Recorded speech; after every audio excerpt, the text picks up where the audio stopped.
Kimi Antonelli beat Lando Norris to victory in a thrilling Miami Grand Prix to claim his third successive win and extend his championship lead to 20 points. As had been the case in the previous two victories, Antonelli was unable to hold the victory from the lead from pole as he dropped to third in the early stages, but the Mercedes driver regained the lead by pulling off an undercut at the only round of pit stops, overtaking Norris as they went wheel to wheel at the pit exit before holding off McLaren in the 10th finale. The 19-year-old Italian became just the third driver to acclaim 3 Grand Prix victories consecutively, following the footsteps of Damon Hill and Mika Hakkinen. Anthony's teammate George Russell was able to limit the damage on the weekend, where he was never really comfortable, finishing 4th ahead of Verstappen and Leclerc after a chaotic finish, meaning the gap is 20 points. The pace was strong for Antonelli. I was able to stay close. The team did a great strategy, and we did a massive undercut and we managed to bring it home, even though it wasn't easy. This is just the beginning. The road is still long. We were working super hard with the team, and I wouldn't be doing such a good job without them. So yeah, I'm going to enjoy this one and then get back to work. Piastri also passed Leclerc on the penultimate lap to seal a double podium for McLaren, completing a solid weekend for the reigning Constructors' Champion after Norris led a 1-2 for them in the Saturday sprint, as their major upgrade package results in a big upgrade.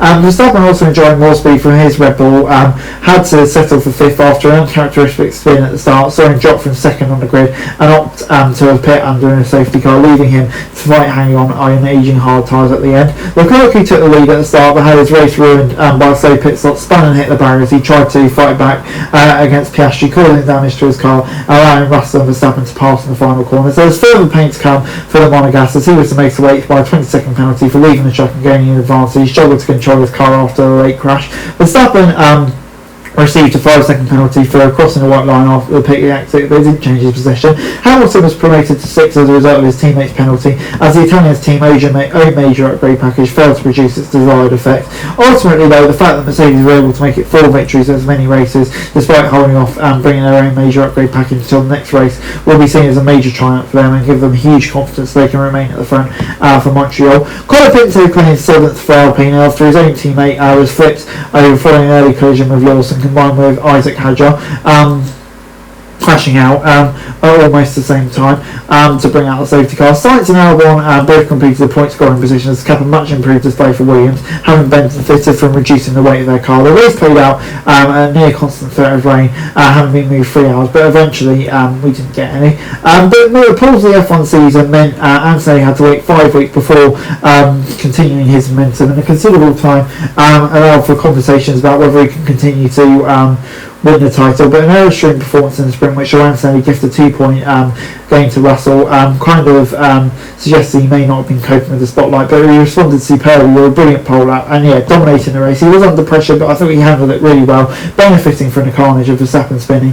But the key moment was when he did that undercut to fantastic effect. McLaren responded by bringing Norris in a lap later, but a fine out lap from Antonelli and a slightly faster spot meant he was able to emerge in the lead. Norris has attempted to apply pressure to Antonelli, and both drivers were left walking a tight rate after warnings for track limit breaches, but the Italian ultimately had enough pace. Norris said, "We got the undercut, well, no excuses other than that. We should have backed box first, but hats off to Kimi. I'm gutted to miss out on a win. I think it's possible today," but he was still encouraged by the pace his McLaren team was showing this weekend.